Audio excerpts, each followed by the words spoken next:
2026-এর বিধানসভা নির্বাচনে বিন্দুমাত্র আপোষ করতে নারাজ নির্বাচন কমিশন। হিঙ্গলগঞ্জের ওসির ওপর কোপ পড়ার পর শুক্রবার আরও বড় পদক্ষেপ নিল দিল্লি। এবার কমিশনের নিশানায় সরাসরি ডায়মন্ড হারবারের পুলিশ। অসৎ আচরণ এবং নিরপেক্ষতা বজায় রাখতে ব্যর্থ হওয়ার কারণে একজন আইপিএস অফিসার সহ মোট 5 জন পুলিশ আধিকারিককে সাসপেন্ড করার নির্দেশ দিল কমিশন। একই সঙ্গে চরম সতর্কবার্তা দেওয়া হয়েছে জেলার পুলিশ সুপারকেও। গত 22 এপ্রিল রাজ্যের মুখ্য নির্বাচনী আধিকারিকের পাঠানো রিপোর্টের ভিত্তিতে কমিশন এই চরম সিদ্ধান্ত নিয়েছে। যাদের অবিলম্বে সাসপেন্ড করে বিভাগীয় তদন্ত শুরু করার নির্দেশ দেওয়া হয়েছে তারা হলেন সন্দীপ গড়াই, সজল মণ্ডল, মৌসম চক্রবর্তী, অজয় বাগ, শুভেচ্ছা বাগ।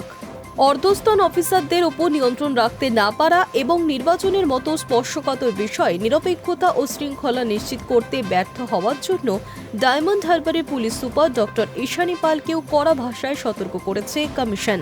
এই নির্দেশ কার্যকরে 25 এপ্রিলের মধ্যে কমিশনকে রিপোর্ট জমা দিতে বলা হয়েছে। এর আগে উত্তর 24 পরগনার হিঙ্গলগঞ্জ থানার ওসি সন্দীপ সরকারকে সাসপেন্ড করার নির্দেশ দিয়েছিল কমিশন। ওসির বিরুদ্ধে অভিযোগ ছিল তিনি স্থানীয় কিছু অসাধু চক্রের সঙ্গে আতাত করে ভোটের ময়দানে সব দলের জন্য সমান সুযোগ বা লেভেল প্লেইং ফিল্ড বজায় রাখতে ব্যর্থ হয়েছেন। তাকে সরিয়ে দেওয়ার পাশাপাশি নতুন ওসির পদের জন্য দ্রুত নাম প্রস্তাব করতে নবান্নকে নির্দেশ দেওয়া হয়েছে। এই জোড়া নির্দেশিকা ঘিরে এখন রাজ্য পুলিশ ও প্রশাসনিক মহলে ব্যাপক চাঞ্চল্য ছড়িয়েছে।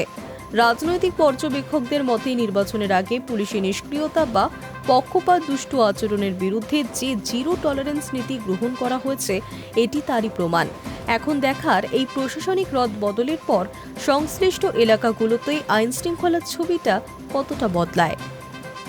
High news network.